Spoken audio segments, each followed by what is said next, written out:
మోర శ్రీనివాస్ అన్న గారికి, అదేవిధంగా ఈనాటి కార్యక్రమానికి విచ్చేసినటువంటి ఎమ్మెల్సీ గారు, అదే నెల్లికంటి సత్యం గారికి, మాజీ మంత్రివర్యులు జగదీష్ రెడ్డి గారికి, మాజీ ఎమ్మెల్యే గారు నారాయణరావు గారికి, అదేవిధంగా శ్రీమతి కాత్యాయనిదేవి మన డిపార్ట్మెంట్ నుంచి ఐఏఎస్ వచ్చినటువంటి కాత్యాయనిదేవి గారికి, అదేవిధంగా రవీందర్రావు గారికి, అదేవిధంగా ఈ కార్యక్రమానికి విచ్చేసినటువంటి సురేష్ మోహన్ గారికి, డిఎల్పిఓ డిపిఓల సంఘం అధ్యక్షులు, ఎంపీడీఓల సంఘం అధ్యక్షులు పద్మావతి గారికి, ఎంపీఓల సంఘం అధ్యక్షులు శేషాంజనేయ స్వామి గారికి, అదేవిధంగా మినిస్ట్రీల సంఘం తెలంగాణ మినిస్ట్రీల సంఘం అధ్యక్షులు ఏపాల సత్యనారాయణ రెడ్డి గారికి, అదేవిధంగా జేఏసీ ఉపాధి హామీకి సంబంధించినటువంటి JAC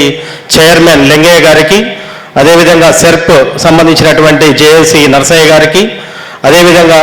4th class employees Somesh గారికి, ఇంత చక్కటి కార్యక్రమం నిర్వహించడంలో 15 రోజుల పాటు కష్టపడ్డటువంటి మా సురేష్కి అందరూ చప్పట్లు కొట్టవలసిందిగా కోరుతా ఉన్నాం. ఎందుకంటే 15 రోజుల పాటు సమాచారం సేకరించడం కావచ్చు, రంగారావు గారికి, శశిరేఖ గారికి కూడా ఇక్కడ సన్మాన కార్యక్రమం చేద్దామని ఆలోచన చేయడం జరిగింది. అదేవిధంగా ఆయనకి అందుబాటులో ఉండి అన్ని తయారు చేసినటువంటి మా ఏపీడీ నవీన్ కూడా ఎంతో కష్టపడి చేయడం జరిగింది. కాబట్టి వాళ్ళకి గట్టిగా చప్పట్లు కొట్టాలి. ఎందుకంటే 15 రోజుల పాటు బుక్లెట్ తయారు చేయడం కావచ్చు, ఇన్విటేషన్ కార్డు కావచ్చు, ఈ యొక్క ఫంక్షన్ హాల్కు సంబంధించినటువంటి కార్యక్రమం కావచ్చు, అన్నీ కూడా మీదేసుకొని